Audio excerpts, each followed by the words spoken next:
Hi, I'm Sue Stockdale, and welcome to episode 113 of the podcast, the last one in this current series of Access to Inspiration. And we've got a treat for you. My guest today is Elise Wortley, who recently took part in the Channel 4 TV show Alone in the Canadian Wilderness. Elise shares what she learned from the experience of being dropped off in the middle of nowhere and having to fend for herself in the wild. And if you thought that was difficult, Elise is also now on a mission to redefine what it means to be an explorer with her project Women with Altitude, where she follows in the footsteps of early female adventurers, using the same clothing and equipment that they would have taken at the time. I hope you enjoy what she has to say. And as always, you can follow along with a transcription on our website for this and all our episodes. Just go over to accesstoinspiration.org. Welcome to the podcast, Elise. It's lovely to speak to you today. Oh, thanks, Sue. Thanks for having me. Great to be here. I love speaking to fellow adventurers, if I dare call you that. And you've certainly had an adventure of late, out there alone in the middle of the Northwest Territories in Canada, I understand. Yes, it's quite funny actually you say adventure, because I always call myself a bit of an accidental adventurer. Like I never really meant to get into all this, but it's now become my life and I love it. Last year, actually, I was in the Canadian wilderness. It was for a new Channel 4 show called Alone. So yeah, I was dropped in the middle of nowhere in the middle of Canada and had to fend for myself in the wild, which was the most amazing, beautiful, tough experience I've ever had. Was it wonderful all the time? But I suspect if it was challenging, maybe not. Yeah, so it's interesting watching it back because obviously on the TV show, they just take out the most extreme bits because they want the show to be dramatic. So it was a bit funny watching it because I did actually, for the most part, have the most wonderful, immersive, great time. I mean, obviously I was hungry because I'd never hunted or caught fish before or anything like that, but I knew that would be part of it. But that was one of the reasons I did it really, was to become fully immersed in nature and to just leave modern day life behind. So it was a really wonderful experience. But yeah, really, really tough at times, especially because I'd never built a shelter. I'd never really used an axe. I'd never been fishing. I mean, I've been on lots of adventures, but I've never actually had to properly fend for myself and live in the wild before. So yeah, it was completely crazy, to be honest. Really crazy. And would you say now that you feel competent to do that in the future? Yeah, I would love to go and do it again. I'd absolutely love to have the chance. I mean, I'd maybe take a bit more food with me this time, but it was just that whole being there on your own, just listening to nature, just being in nature. You become completely wild. So my hearing got really good, my eyesight got really good, and you just become part of it. You know, you go to sleep when the sun goes down, you get up when the sun rises, and your whole rhythm just changes. And it's really sad for me now that my wildness has sort of slipped away. So yeah, I'd love to go back and do something similar, maybe somewhere else. Very often people, when they're in challenging situations, and we've had several guests on the podcast who have found that it's their mindset, what they're saying to themselves, that really makes the difference. So what were you saying to yourself? Yeah, over the years, I've got a lot better at being kinder to myself. I used to be really tough on myself. I used to suffer from really bad panic attacks and anxiety. And during that time, I was really hard on myself. Sort of, why can't you just be normal? Why can't you do this? Why do you have to ruin everything because you feel dizzy or you don't feel right? So actually, over the last 10 years, I've gone on this journey where I've just really accepted I just need to be kind to myself. And that really, really helped. I think as well, it was almost my naivety. I'd never fished before. I'd never made a shelter. I'd never done any of that stuff. So I was just like, oh, well, it's fine. You know, I haven't caught a fish today. I might just be doing it wrong. So I'll try over there tomorrow. I'll see if that works. Whereas I think if I'd actually known that I was fishing correctly, you know, and I was in the right place, that would have been more demoralizing. So I think it was a bit of naivety, but also that just being kind to yourself and knowing that you've done big things before, you know, you've got through certain things and you can get through this. So yeah, I think just being kind to yourself is probably the main reason that I got through it. So I want to just dig a little bit deeper into how you came to realise that you love nature so much. Thinking about you when you were a youngster, that had an influence on how you viewed nature. Yeah, I was born in London, but then my parents moved out to Essex, in the countryside. And I actually grew up just always in the dirt, always building dens. We had a little wood behind our house. So I was always in there with my brother. So I had a very, very outdoorsy childhood. And then when I was a teenager, I sort of rebelled against that and I just wanted to be in the town with my friends. And when I look back, that's where it started. Yeah, I lost that connection with nature. And then I went to uni and then I moved to London and it just had completely gone. This is something I've realised recently. I'm obviously trying to get that nature back into my life.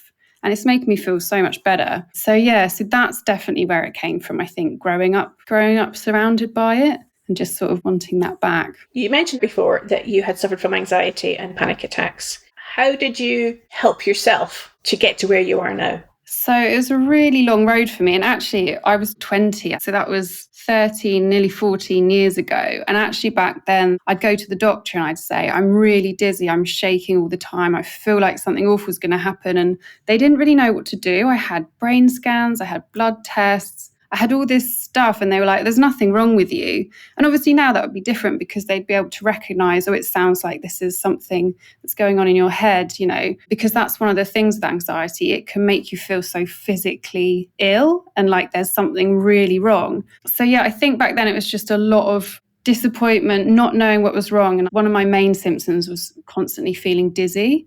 So I'd be looking around and I wouldn't be able to focus on anything properly. And it was really, really horrible. And I think just kind of managing to get through that. And eventually I went on medication because I just wasn't getting better. And it got to the point where I couldn't go out and I couldn't get on a bus because my legs would shake so much. I wouldn't be able to move it was really, really bad. So it was actually medication and therapy that then got me through. It kind of got me back to my normal self. And then I was able to say, I can be this person. I'm not that old one who's terrified of everything. And that's kind of when all the adventuring started happening. And I went on my first trip to India. And then I've just got better and better since then. So I would say to anyone in that situation that I was back then, your brain can change and you can get better. It's just a process that you have to go through. And seems like you were prepared to go through that journey. Yeah, I mean, there's definitely times where I would think, oh, what's the point? I feel so terrible. I can't even leave the house. There was times when I didn't think it would get better, but I can look back on the last 13 years now and see how far I've come. Even just talking to you now on this, I wouldn't have been able to do this sort of 7, 8 years ago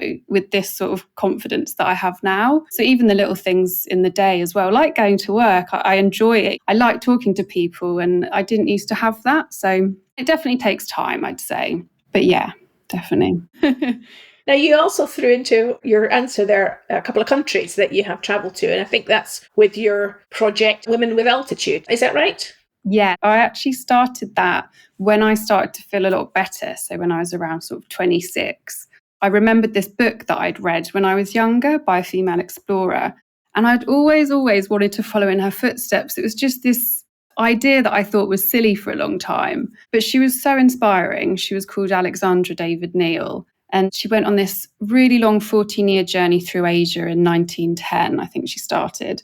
She was the first Western woman to meet the Dalai Lama. She studied Buddhism. She lived in a cave for 2 years, just studying Buddhism and meditation, which sort of in 1910 was really rare for a woman, especially to go and do this. And she wrote this incredible book about her experience. And I just remember reading it and thinking, wow, she did that back then. That's so brave to even go somewhere where you've probably only seen one little photograph of. It's not like today where we can see exactly where we're going. We know who's picking us up, that sort of thing. And I just always wanted to follow in her footsteps because her book was just so magical. The people she met, the places she saw. So eventually I went and I did it. But the big twist was I did it in what she had in 1910 because I wanted to really, really experience what she had gone through. And I thought, well, if I'm in modern clothes, I'm not really going to feel the elements and the nature and actually the hardships she went through on that journey. So that's how it all started. And did you have an idea then that you would record it on a video? Because you're in the PR industry as your day job, so you know how important communication is to obviously getting sponsors and so on. So what attention did you give to that as you were dreaming up your journey? Yeah, so I decided to take a team of women with me because I wanted the trip to also show other women that you can go on these adventures. And the other thing was I wanted a female guide. So I worked in adventure travel at the time, and I knew that there was a big sort of gap, especially in Asia, between women who do jobs in the adventure world and men. It's definitely a man's sort of role. And it is changing a lot, especially in Nepal and India. It is changing. So I found this amazing guide, Jangu, who took us into the mountains and took us on that trip. And then I had Emily come along to film it as well. So just a little group. But yeah, it was this really beautiful group of women and we just sort of went along. But yeah, Emily filmed it and that's when I sort of started the Instagram and stuff like that. And what did you learn about yourself from that experience, given you wanted to go in somebody else's footsteps? So because that was the first one and I'd never done a big trip like that before, I won't lie, I was really, really nervous. I was panicky. I was still not in the panicky stage, but I was still coming out of that period.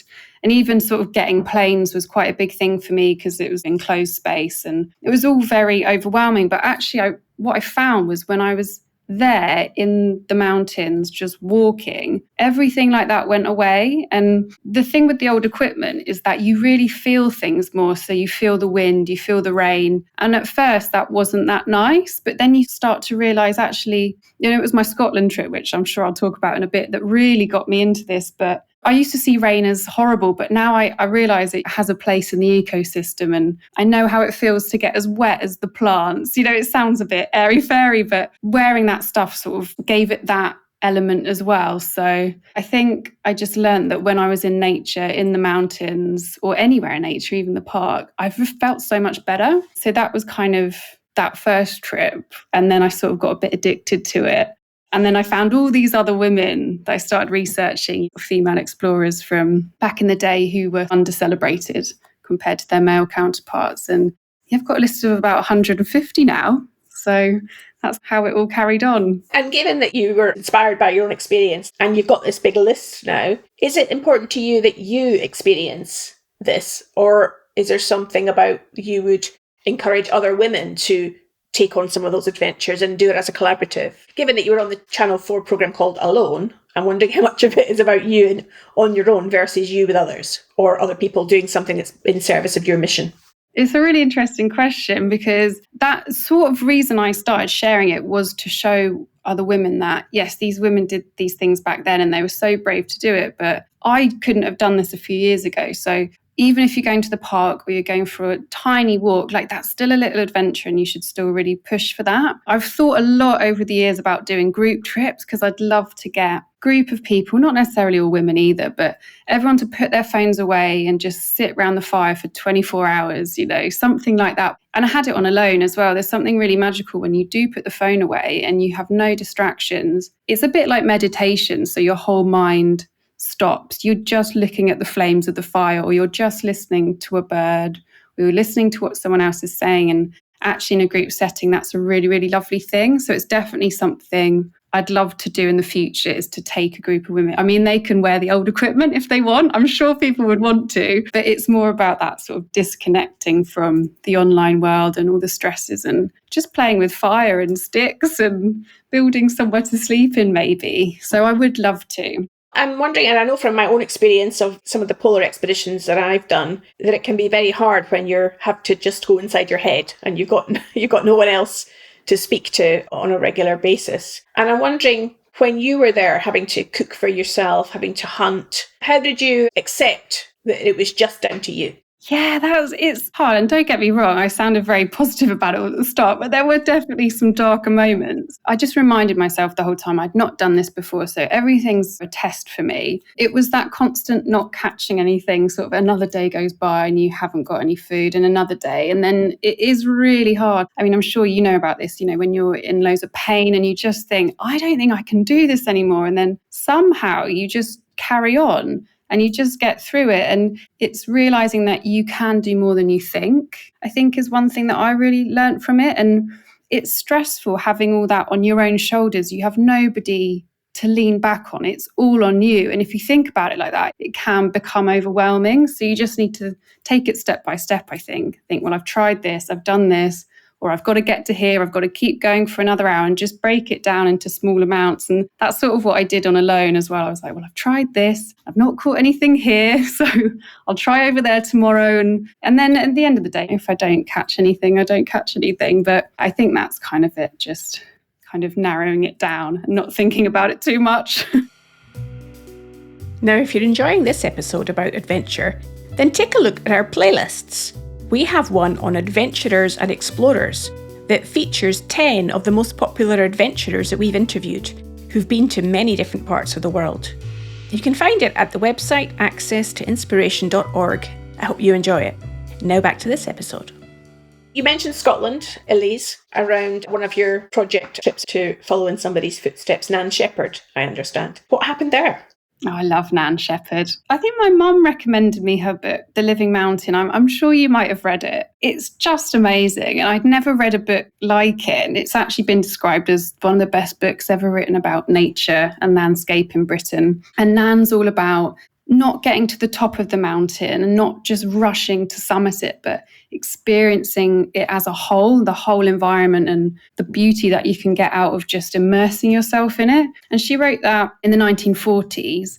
And it was such a different book. It's very short. It's more like a philosophical text than sort of a normal book. And it didn't get published at the time. So she just chucked it in a drawer. And for 30 years, it just stayed in this drawer. And then it was published, I think, in the 70s. And it's just become this sort of phenomenon. And I think anyone who sort of spends time in the outdoors should read it. It's a really beautiful book. So I went up to the Cairngorms, which is where she lived and where she wrote. And I just sort of dressed in what she had in 1945. And I just followed the book around for a month, just followed all the places what she talks about. And yeah, it was this really beautiful, immersive experience. And I actually always say that really helped me with Alone, because I was on my own for the first time, just following this book. And it was the first time that I'd actually sort of done nothing, which sounds a bit weird. So like in the evenings, and I'm sure you might have had this on some of your polar trips as well. The evening comes and you make your dinner and you're like, well, now what? Because I didn't have any modern technology to distract me. So I just sit there, watch the sun go down, and then I'd be like, oh, well, I'll go to bed now. And actually just that sitting, doing nothing, we don't really do that in our normal lives. So that really taught me to slow down and to appreciate all the different elements of nature that she writes about so beautifully, and that they all have a place. Like, I don't mind rain anymore. I used to really not like rain, but Nan's taught me that it has its place and it can actually be really beautiful. That was an amazing trip. And did you encounter any midges, which is one of the facets of Scotland? Yes, I did. But I would say not as bad as I thought they were going to be. But I did always have a fire going. And then obviously after dusk, they sort of go away, don't they? But yes, I had a lot of bites on my legs. And for any listener that doesn't know what a midgie is, it's like a mosquito, and they can get very, very frustrating. Yeah. And they're quite small and there's a lot of them, but their bites are awful. Yeah. You're describing to us your life-changing, life-affirming experience in nature on these journeys that you've participated in, Elise. How do you bring any of that back into your regular job, your regular life? Because it can seem so different, I imagine, from what you're doing day to day. Yeah, it's a funny one. I actually live in London, so it's very different to a lot of the places I've travelled to. And I mean, especially when I got back from Alone, it was a big shock. But I always try and get to the parks. I always try and put my head out of the door in the morning to get a bit of sunlight. And I've learned to be a lot calmer, because the thing in London, everyone's rushing around. You can't just walk somewhere at normal pace. Everyone's going a million miles an hour. Everyone just works really late. And I've just learned from doing all these things just to sort of be a bit slower, so I won't constantly rush, try and get out into green spaces. And it does actually really help me mentally as well. And when I look back to my mid-20s, I just started working. Everyone just works and goes out and drinks, and it's just this constant cycle. And I can really see I was in that, and now I've taken this big step out of it. And I do a lot more sort of yoga and meditation and walking, a lot of walking. And I also just carve out a bit of time to do nothing. So it sounds a bit weird, and sometimes my boyfriend will come in the room and I'll just be sat on the bed just staring at the wall. I'm like, I just needed 2 minutes of nothing. And I've definitely learned that from watching the sun go down and sitting there and just not doing anything. So yeah, little elements of all the trips I think I use every day, really. And if there was a leader of one of those large corporate businesses in London where everyone's rushing about listening to this podcast, what would you say to them that might inspire them to change the working environment for those in the organisation? I think just make sure everyone carves out time for lunch or isn't always working till 8 p.m. or that sort of thing. Just make sure everyone has a bit of time, even if it's a coffee break. Make that essential. Don't let people just work through, because I know a lot of people that do, or organise staff walks or something like that. We actually have something similar where I work. So there'll be like a lunchtime walk once a week or something like that. And it's just really nice. Everyone just leaves their screens and goes and talks and goes on this walk. And I think just getting back to nature always seems to help me, and it always seems to relax me and slow me down. And I think that's really key. So I definitely recommend something like that. So what's next on your agenda then? Because it strikes me, if you love nature so much, you want to be connected to nature, and then you're still in London. Why London? Or is it in your plan to move elsewhere so that you can be surrounded by nature more of the time? Yes, definitely my plan to move. I think it's just work and all that sort of thing. I've just sort of ended up here. All my friends are here. So it's quite a big thing to move. But I literally am constantly looking where to move to. Yeah, I think maybe soon. And then I've got lots of plans for trips in the future. So in December, I'm going to go to the Lake District and do a little trip following in the footsteps of Dorothy Wordsworth, who was actually one of the first women on record to start writing about nature and mental health and how it can actually help us get out. So I'm going to go and experience that. And then one of my big things I want to do next year is climb Mont Blanc, but as Henriette d'Angeville did in 1870, I think it was. And I think her outfit that she did it is still in the museum in Chamonix. So I want to try and get that. I'm not sure they'll give it to me, but I need to try. So that's the plan. And how do you expect or hope to fund those things? So I'm starting to look now. It's definitely got harder, I'd say, over the last few years to get money from companies. But I think when you get press and things like that, it's a really good thing to go to companies with and show them. And I've got a few that I've been writing to, so just have to wait and see. And sometimes it's about using a few different companies and they will give a small amount. But I think with something like Mont Blanc, it's maybe worth finding a company that already takes people to climb it and then trying to work through them. So, but yeah, it's like a whole nother job on the side. I mean, I'm sure you know from your polar trips, it's a big to organise these trips, especially because it's usually just me. One of the things I would really love is to get commission from a TV channel, and that would be a really great way to fund it, but obviously that's very difficult, but we're trying, so we'll see. Well, if you can achieve all the things that you have done so far, then I'd absolutely see there's no reason why you can't accomplish these things that you're hoping for as well in the future. Given we're the Access to Inspiration podcast, Elise, who or what inspires you? Oh, that's a really hard one. Well, I obviously have all these women from the past that inspire me. But I think as well, I've met so many people through this project as well. And people like my guide, Nadia, who was my guide in Iran, and these female guides in the world that are really in a man's world. It's not usual in a lot of countries for women to be adventure tour guides. So it's meeting people like them, actually. So Nadia and Django, people that I've actually met that are just doing so much for their communities. And it's very humbling to see. And it makes me want to be a better person when I meet people like that. My final question for you, if you're fast forwarding in your life and saying, okay, looking back at all the things that you have done and I'm imagining you hope to do, what do you ultimately want your legacy to be from all of these projects? Oh gosh, I've never thought about that, but that's a really good way to look at things, isn't it?